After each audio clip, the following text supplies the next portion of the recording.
Kyle के लिए आज की रात बहुत मुश्किल होने वाली थी। काइल एक अमेरिकन विमान इंजीनियर है जिसके पति की हाल ही में बर्लिन में मौत हो गई थी। उसे अपने पति का शरीर एक फ्लाइट से अमेरिका ले जाना है।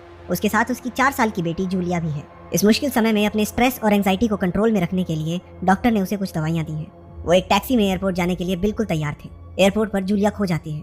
अपनी बेटी को वहां ना पाकर काइल बेहद परेशान हो गई। उसने अपने आसपास देखा जहां हजारों अनजान लोग मौजूद थे, लेकिन कोई नहीं था तो उसकी बेटी। थोड़ा ढूंढने पर जूलिया उसे एक छोटी दुकान के पास खड़ी हुई मिली। काइल अपनी बेटी को गुस्से से समझाती है कि उसकी इजाजत के बिना वो कहीं नहीं जाएगी। वो दोनों एक विमान में चढ़ते हैं। पता चलता है कि इसे काइल ने खुद डिजाइन किया है। वो कैबिन में सबसे पहले पहुंचे। जूलिया ने खिड़की से बाहर देखा और शीशे पर अपनी उंगली से एक छोटा सा दिल बना दिया। वहां बैठे बैठे काइल की आंख लग गई। नींद से उठकर उसने देखा कि जूलिया अपनी सीट से गायब थी। काइल बाकी यात्रियों से अपनी बेटी के बारे में पूछती है, लेकिन किसी ने उसे नहीं देखा था। एक एयर होस्टेस ने उसे सुझाया कि शायद जूलिया अपनी उम्र के बच्चों के साथ खेल रही होगी। काइल ने प्लेन में आगे बढ़कर देखना शुरू किया, लेकिन वहां भी जूलिया का कोई नामो निशान नहीं था। वो अपनी बेटी को ढूंढना जारी रखती है, लेकिन उसके हर बढ़ते कदम के साथ उसकी चिंता भी बढ़ती जा रही थी। उसने फिर से अपनी सीट पर चेक किया। कंबल के नीचे से उसे एक हाथ वाला टेडी बियर मिला, लेकिन जूलिया वहां नहीं थी। ये बात बहुत अजीब थी, क्योंकि जूलिया अपने टेडी बियर के बिना कहीं नहीं जाती। उसने स्टेफनी नाम की एक एयर होस्टेस से बात की कि वो जूलिया को ढूंढने में उसकी मदद करे। स्टेफनी उसकी बात मानकर प्लेन में एक छोटी बच्ची के खो जाने की घोषणा करती है। थोड़ी देर बाद स्टेफनी ने काइल को बताया कि उनके पास जूलिया के प्लेन पर चढ़ने का कोई रिकॉर्ड नहीं है। काइल कंफ्यूज हो गई। उसे पक्का विश्वास था कि उसकी बेटी उसके साथ ही थी, इसलिए ये सब साबित करने के लिए उसने उसका बोर्डिंग पास दिखाने की सोची।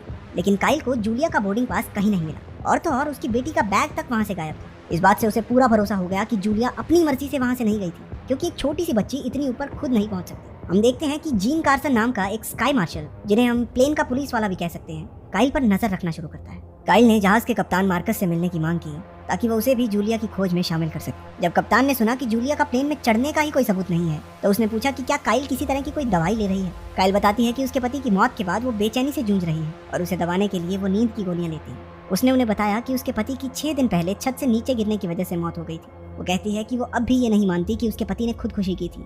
जहाज के कप्तान और बाकी स्टाफ को लगता है कि शायद काइल अपने पति की मौत की वजह से मानसिक तौर पर पूरी तरह ठीक नहीं है, और अपनी बेटी को साथ लाना भी उसकी एक कल्पना है। लेकिन काइल जूलिया को ढूंढने के लिए उस जहाज का चप्पा चप्पा छान मारने को भी तैयार थी। कप्तान मार्कस ना चाहते हुए भी मान जाता है और सभी मेंबर्स को जांच शुरू करने के लिए भेजता है। केविन की सारी लाइट्स जला दी गई। स्टेफनी वैमानिक विभाग में देखने गई, लेकिन वहां भी किसी 4 साल की बच्ची का कोई नामो निशान नहीं था। जूलिया को खोजते हुए काइल की नजर एक इजिप्शियन आदमी पर पड़ी। उसने उससे पूछताछ शुरू की, क्योंकि काइल को वो आदमी देखा देखा सा लग रहा था। वो याद करने की कोशिश करती है कि उसने उस आदमी को कहाँ देखा था, लेकिन कोई फायदा नहीं होता। काइल ने कप्तान मार्कस से जूलिया को कार्गो होल्ड में ढूंढने के लिए कहा। कप्तान मार्कस ने इसकी इजाजत नहीं दी और गुस्से में काइल से कहा, इस प्लेन में और भी बहुत सारे पैसेंजर्स ट्रैवल कर रहे हैं मैम, लेकिन सारा का सारा स्टाफ उनके बारे में ना सोचते हुए आपकी बेटी को ढूंढने में लगा है, लेकिन हमें ये तक नहीं पता कि वो चढ़ी भी थी प्लेन में या नहीं। काइल को कप्तान की ये बात ठीक नहीं लगी। वो भागकर उस इजिप्शियन आदमी के पास गई और उस पर अपनी बेटी को किडनैप करने का इल्जाम लगाया, क्योंकि उसे याद आ गया था कि पिछली रात यही आदमी उसकी बेटी के बेडरूम में झांक रहा था। इस बात पर वो आदमी बहुत चिढ़ गया। उसने अपने आप को निर्दोष साबित करने के लिए अपने होटल की रिसीट दिखाई जहां वो रुका था। वो होटल काइल के घर से बहुत दूर था। इस सब के बावजूद काइल उस आदमी पर अपने गुनाह को कबूल करने का दबाव डालने लगी, जिसकी वजह से उनमें हाथापाई शुरू हो गई। कार्सन भी अब काइल के रवैये से तंग आ चुका था। उसने कहा कि अब उसे काइल के पति की मौत और अच्छे से समझ में आने लगी है। उसके साथ कुछ घंटे बिताने भर से वो खुद इस प्लेन से नीचे कूदने को हो रहा है, तो उसका पति बेचारा छत से तो नीचे कूद ही सकता है। दूसरी तरफ कप्तान मार्कस को बर्लिन के एक अस्पताल से मैसेज आया, जिसमें लिखा था कि जूलिया अपने पिता के साथ थी जब वो छत से गिरे, और उसकी भी 6 दिन पहले अंदरूनी चोट लगने से मौत हो गई थी। अब जहाज के पूरे स्टाफ को लगने लगा कि काइल मानसिक तौर पर ठीक नहीं है। वो गुस्से में इस बात से इनकार करती है। उसे पूरा यकीन था कि उसकी बेटी जूलिया अभी भी जिंदा है और इसी जहाज पर मौजूद है।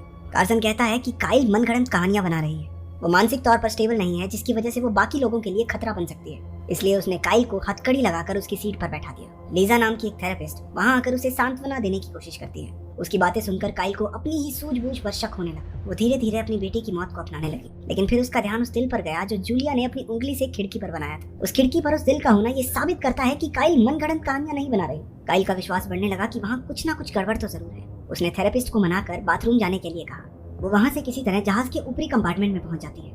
वहां पहुंचकर उसने जहाज के बिजली उपकरणों में छेड़छाड़ की, जिसकी वजह से वहां ऑक्सीजन मास्क निकल आए और सारी बत्तियां भी खराब हो गई। सारे यात्री और जहाज का स्टाफ बेचैनी से हड़बड़ाने लगे, लेकिन कार्सन को एहसास हुआ कि इस सब के पीछे काइल का हाथ है। इस गड़बड़ी का फायदा उठाकर वो जहाज के नीचे वाले डेक में गई। वहां पर उसे अपने पति का ताबूत मिला। उसने ताबूत का ताला खोला और न जाने क्यों उसे शक था कि जूलिया अंदर होगी, लेकिन वहां पर उसके पति के मृत शरीर के अलावा और कुछ नहीं था। कुछ समय बाद कार्सन भी वहां पहुंच गया। उसने उसे ढूंढ लिया, हथकड़ी लगाई और वापस ले गया। उसने घोषणा की कि फ्लाइट इमरजेंसी लैंडिंग के तहत गूस बे एयरपोर्ट पर रुकेगी, जहां से काइल को हिरासत में ले लिया जाए। काइल ने कार्सन से आखिरी गुजारिश की कि प्लेन के लैंड होने पर वो एक बार पूरे प्लेन की तलाशी लेना चाहती है। कार्सन ने एक पल के लिए सोचा और फिर कप्तान से बात करने का फैसला लिया। हालांकि कप्तान से बात करने की बजाय वो चुपके से फ्लाइट डेक में पहुंच गया। वहां उसने काइल के पति के ताबूत से 2 विस्फोटक और एक रिमोट निकाला। वो वहां से वैमानिकी विभाग में गया और विस्फोटक लगा दिया। वहीं प्लेटफॉर्म पर जूलिया सो रही थी। यहाँ हमें पता चलता है कि इस सब का मास्टरमाइंड असल में कार्सन ही है। कार्सन और स्टेफनी ने हवाई जहाज को हाईजैक करने की योजना बनाई है, जिसके बदले वो $50 मिलियन की फिरौती मांगेंगे। क्योंकि काइल उस हवाई जहाज के बारे में सब कुछ जानती है, इसलिए वो सारा इल्जाम उस पर लगा देंगे। उन्होंने जूलिया को भी सिर्फ इसलिए गायब किया था ताकि काइल अपने पति के ताबूत को खोले जहां कार्सन ने वो विस्फोटक छिपाए थे। कार्सन ने कप्तान को बताया कि काइल हवाई जहाज को बम से उड़ाने की धमकी दे रही है अगर एयरलाइन ने एक खाते में $50 मिलियन नहीं डाले तो। कार्सन घबराई हुई स्टेफनी को बताता है कि उसने पूरे हवाई जहाज को बम से उड़ाने की योजना बना ली है। उसके प्लान के हिसाब से वो बाकी सबको तो विस्फोट से पहले प्लेन से बाहर निकाल देगा, लेकिन जूलिया और काइल उस बम धमाके में वहीं मारे जाएंगे। काइल अभी भी जो कुछ हुआ उस पर विश्वास नहीं कर पा रही थी। वो बेचैनी से खिड़की के बाहर देखने लगी। बाकी यात्री इमरजेंसी लैंडिंग की वजह से कुछ समझ नहीं पा रहे थे। हवाई जहाज के लैंड होने पर सारे यात्री वहां से निकल गए। जब कप्तान नीचे जा रहा था तो काइल उससे पूछताछ करने लगी, जिस पर कप्तान ने गुस्से से तिल मिलाकर कहा कि फिरौती दी जा चुकी है, अब और क्या चाहिए उसे। काइल को कुछ समझ नहीं आया, लेकिन जल्द ही उसे एहसास हो गया कि ये सब कार्सन का किया धरा है। कार्सन परिस्थिति का फायदा उठाकर सच को तोड़ मरोड़ कर ऐसे पेश करता है कि काइल ही आतंकवादी है। काइल सोचती है कि जब उस पर आतंकवादी होने का ठप्पा लग ही चुका है तो क्यों ना वो उसका थोड़ा फायदा उठाए। वो ये मांग करती है कि बचे हुए सब लोग जहाज से उतर जाएं, सिर्फ कार्सन को छोड़कर। कार्सन हिचकिचाने लगा, लेकिन उसे पता था कि अगर उसने इनकार किया तो बाजी उल्टी पड़ जाएगी। जैसे ही प्लेन का दरवाजा बंद हुआ, काइल ने एक फायर एक्सटिंग्विशर सिलेंडर को कार्सन के सर पे दे मारा, जिससे वो बेहोश हो गया। उसने उसे हथकड़ी से बांधा और उसकी जेब से रिमोट ले लिया। उसके सामने से स्टेफनी निकलकर बाहर आई। कुछ समय बाद कार्सन को होश आया और उठते ही वो काइल को ढूंढने लगा। वो उसे देखते ही उस पर गोली चलाता है, लेकिन वो अपने आप को कॉकपिट में बंद कर लेती है। उसने एक छोटे दरवाजे से एक डब्बा ऊपर की तरफ फेंक दिया ताकि कार्सन को बेवकूफ बना सके कि वो उस तरफ जा रही है। कार्सन ने ऊपर से आई आवाज सुनी और उसे पकड़ने के लिए निकल पड़ा। जब काइल वहां से बाहर आई तो उसने देखा कि स्टेफनी उसके सामने खड़ी थी। उसकी आंखों में शर्मिंदगी के आंसू थे, लेकिन काइल ने उसके जबड़े पर एक जोरदार मुक्का दिया। स्टेफनी डर कर वहां से भाग खड़ी हुई। काइल वैमानिक विभाग में अपनी बेटी की खोज जारी रखती है, जहां उसे जूलिया बेहोश हालत में मिली। वो तुरंत उसे गले लगाकर उठा लेती है। कार्सन उन्हें ढूंढते हुए बताता है कि काइल के पति की हत्या उसी ने की थी ताकि वो उसके ताबूत में विस्फोटक छिपा सके। वो जानता था कि काइल के औहदे की वजह से उसके पति के ताबूत की एयरपोर्ट पर जांच नहीं की जाएगी। काइल जल्दी से जूलिया को लेकर विमान के एक ऐसे हिस्से में छिप गई जहाँ पर आग से बचा जा सकता था। रिमोट उसके हाथ में था। कार्सन ने उस पर गोलियां चलाई, लेकिन काइल ने सही समय पर दरवाजा बंद कर दिया। उसने रिमोट से बम को फोड़ दिया, जिससे हवाई जहाज में जबरदस्त धमाका हुआ। इस धमाके में कार्सन मारा गया। सभी यात्रियों और क्रू मेंबर्स ने अपनी आंखों से उस धमाके को देखा। कुछ देर बाद धुएं के उस बादल से एक परछाई उन लोगों की तरफ बढ़ती हुई दिखाई दी। हमें दिखता है कि काइल अपनी बेटी के साथ सही सलामत बाहर आ गई थी। सभी लोगों को उसे देखकर एहसास होता है कि वो इतने समय से सच बोल रही थी। अगली सुबह हवाई जहाज का कप्तान काइल से आकर अपनी भूल के लिए माफी मांगता है। हम देखते हैं कि स्टेफनी को FBI हथकड़ी लगा कर ले गई। तभी एक एजेंट ने उन्हें बताया कि बर्लिन के मुर्दाघर के प्रभारी को भी गिरफ्तार कर लिया गया है। काइल जूलिया को लेकर यात्रियों के पास से गुजरती है, जिन्हें अब सच पता चल चुका था। सभी लोग हैरान थे और कुछ हद तक शर्मिंदा भी, क्योंकि उनमें से किसी ने उस पर भरोसा नहीं किया। जब वो एक गाड़ी से वापस जाने वाले थे तो जूलिया नींद से उठी और अपनी माँ से पूछा कि क्या वो पहुंच गए। उसकी माँ ने उसे प्यार से कहा